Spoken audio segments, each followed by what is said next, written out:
So ayan mga kadrama-rama, alam ko pong inaabangan nyo po no, yung next na mangyayari dito sa Shining Inheritance dahil hanggang ngayon ay hindi pa rin talaga nagpapakita itong si Lola Aurea dito sa kanyang mga apo, kina Lana at saka dito kina Charlie. Dahil alam naman po natin mga kadrama na itong si Lola Aurea at saka si Ina ay muling nakabangon nga po dahil sa muling naalala nga po talaga ni Lola Aurea paano po siya talaga nagsimula sa kanyang pangarap, diba? At dahil nga po talaga dito ay nakapagpatayo po talaga sila ng sariling restaurant dahil nga po sa mayroon pa pong ipong natitira itong si Lola Aurea sa bangko. At yun din talaga yung way para talaga makaahon po talaga sila. At alam naman po natin mga kadrama na ginawan po talaga yun ng paraan ni Director na makaahon po talaga sila dahil marami na din talaga yung nagko-comment na sinasabi na palagi na lang silang kawawa, ganito ganyan, wala nang way para makaahon. Pero tingnan naman natin mga kadrama, andyan na.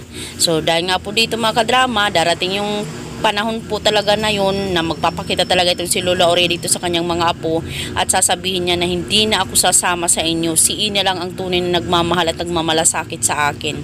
Kaya yan, patuloy kayong magpauto dyan kay Lani at Charlie, lalong-lalo ka na Joanna, diba?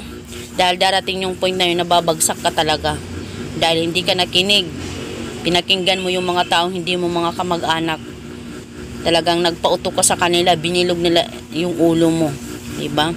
Dahil nga po talaga dito ay talagang mawiwindang talaga itong si Joanna.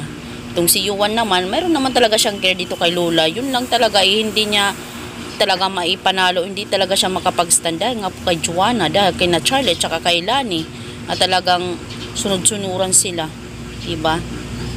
Hoping nga po talaga mga kadrama, yung inahangad ko din talaga is magkapatawaran din talaga sila sa bandang huli, diba? Yun naman yun eh, kasi kadugo pa rin yan ni Lola Aurea, mga apo pa rin niya yan. So mga kadrama, alam ko na inaabangan po talaga natin yung next na mangyayari dito sa Shining Inheritance dahil diba talagang naging happy na tayo mula nung na itong sila Ina at saka si Lola Aurea ay nakabangon muli. Talagang natuwa talaga tayo ng sobra-sobra dyan, no?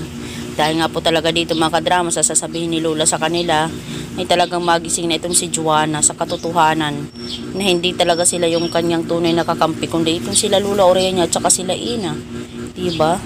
One day hihingi talaga ng tao itong si Joanna kina Lola. So yun lang po mga kadrama, maraming salamat agad sa palagi niyong panonood. Huwag niyo pong kalimutan na i-like, i-share, tsaka subscribe yung aking channel para sa susunod na video mga kadrama is ma-update ko po kayo. Maraming salamat dahil andyan kayo palagi para supportahan po yung aking channel. Malaking tulong po talaga kayo mga kadrama. So yun lang po, bye!